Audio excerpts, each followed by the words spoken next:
आज बच्चों हम लोक प्रशासन के विभिन्न संगठन के विभिन्न सिद्धांतों पर चर्चा करेंगे।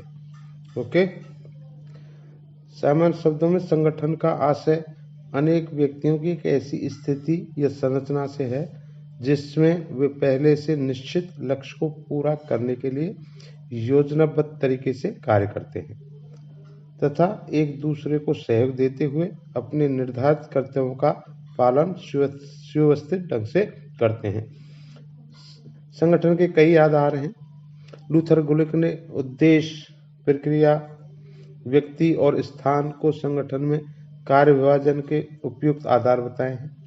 न्यूमैन ने उत्पादन, स्थान, ग्राहक, प्रक्रियाओं और कार्यकलापों को आधार माना है। तो संगठन के विभिन्न सिद्धांत क्या हैं? विभिन्न विद्वानों द्वारा संगठन के जो विभिन्न सिद्धांत बतलाए हैं उनमें से प्रमुख सिद्धांत निम्नलिखित है। संगठन का शास्त्रीय सिद्धांत, ये इम्पोर्टेंट सिद्धांत है, ध्यान रखना। संगठन के शास्त्रीय सिद्धांत को परंपरावादी सिद्धांत, यांत्रिक विचारधारा या औपचारिक विचारधारा या संरचनात्मक सिद्धांत के नाम से जाना जाता है। इस सिद्धांत के प्रमुख समर्थकों में हेनरी फ्योल, लूथर गुलिक, मूने, उर्वरक आदि प्रमुख हैं। इस सिद्धांत का मानना है कि संगठन का अर्थ है एक औपचारिक ढांचा जिसकी रचना विशेषज्ञों द्वारा स्पष्ट सिद्धांतों, नियमों, उपनियमों के आधार पर की जाती है। इन विचारकों के मतानुसार संगठन मूलतः एक औपचारिक संरचना अथवा योजना है तथा कुछ पूर्व निश्चित सिद्धांतों की सहायता से विशेषज्ञ इस योजना का निर्माण ठीक उसी प्रकार कर सकते हैं जिस प्रकार कोई वास्तुकार या वास्तुकला के सिद्धांतों की सहायता से किसी भवन की योजना बनाते हैं। ओके, ये समझना इम्पोर्टेंट सिद्धांत है। दूसरा सिद्धांत है जो महत्वपूर्ण है, मानववादी दृष्टिकोण अथवा सामाजिक मनोविज्ञान दृष्टिकोण। मानववादी दृष्टिकोण के अनुसार संगठन व्यक्तियों का एक ऐसा समूह है जिसमें व्यक्ति परस्पर इस प्रकार संबंधित रहते हैं कि प्रत्येक का व्यवहार सामान्य लक्ष्य की प्राप्ति में सहयोग प्रदान करता है।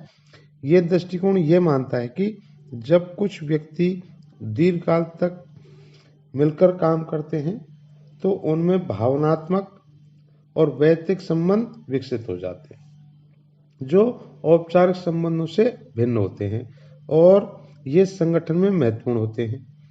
एक्टिन मेयो और उसके सहयोगी इस दृष्टिकोण के प्रवर्तक माने जाते हैं।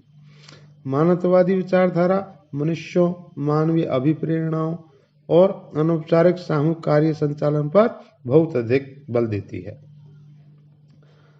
तीसरा सिद्धांत है संगठन का नौकरशाही सिद्धांत। नौकरशाही की विचारधारा का प्रस्तुतिकरण मुख्यतः संरचनात्मक तथा कार्यात्मक दो दृष्टिकोण से किया गया है।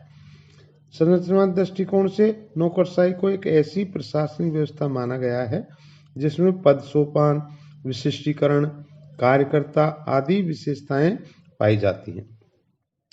कार्यात्मक दृष्टि से नौकरशाही का अध्ययन सामान्य सामाजिक व्यवस्था की अन्य उप व्यवस्थाओं पर पड़ने वाले नौकरशाही के व्यवहार के प्रभाव का अध्ययन है। नौकरशाही भी स्वयं इस सामाजिक व्यवस्था का एक भाग होती है। नौकरशाही मैक्स वेबर ने बहुत विचार से अपने विचार व्यक्त किए हैं। आदर्श नौकरशाही क्या है, मॉडल प्रस्तुत किया है।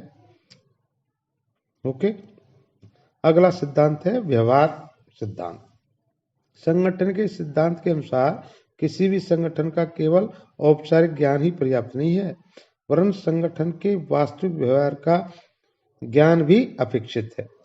यह जरूरी नहीं है कि संगठन का औपचारिक ढांचा व्यवहारिक पक्ष से भिन्न अथवा विपरीत हो, क्योंकि ऐसा कहा जाता है कि दोनों के बीच एक रूपता रहेगी।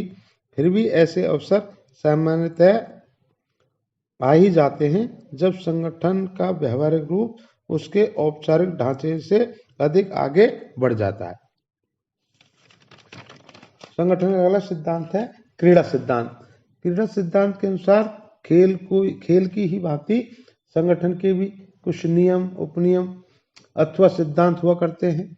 इसमें सिद्धांत की इस सिद्धांत के प्रतिपादकों में वान न्यूमैन, मॉर्गनस्टर्न तथा अर्नेस्ट जर्मेनो आदि विद्वान मुख्य हैं। इस सिद्धांत ने लोक प्रशासन में निर्णय लेने की प्रक्रिया को बहुत कुछ प्रभावित किया है। ओके, नेक्स्ट सिद्धांतों की चर्चा अपन अगले वीडियो में करेंगे। ओके।